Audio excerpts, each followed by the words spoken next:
Hello विद्यार्थी मित्रांनो, आज मी जो व्हिडिओ टाकला 18 जानेवारी 2025 रोजी जो नवोदयाचा पेपर होता, त्याच्यामध्ये मला काही चूक आढळून आलेली, जी की माझ्या मित्राने सांगून मला त्याच्यात मदत केलेली आहे.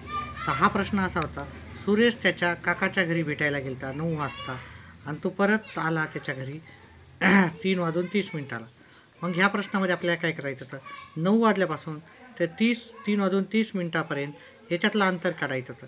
कारण तो इथून निघाला आणि घरी पोहोचला 3:30 नंतर इथं काय त्यानं जो वेळ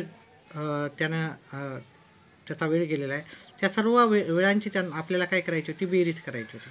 ह्या सर्व वेळांची बेरीज करायची होती. म्हणजे 10 मिनटं, 1 तास 5 मिनटे, 15 मिनटं आणि 3 तास 20 मिनटं, ह्या सगळ्याची बेरीज करायची होती. हा वेळ काढायचा आपल्याला आणि हा वेळ किती आला त्याच्यातून ह्या सगळ्यांची बेरीज वजा केली तर आपल्याला त्याचं उत्तर मिळेल 1 तास 40 मिनटे. जे की मी याच्या आधी उत्तर दिलं तर तुम्हाला 1 तास 30 मिनटे. 1 तास 30 मिनटं उत्तर चुकीचं असून त्याचं उत्तर आहे 1 तास 40 मिनटे. त्याच्याबद्दल मी माफी मागतो आपली. ठीक आहे, व्हिडिओ पाहिल्याबद्दल धन्यवाद.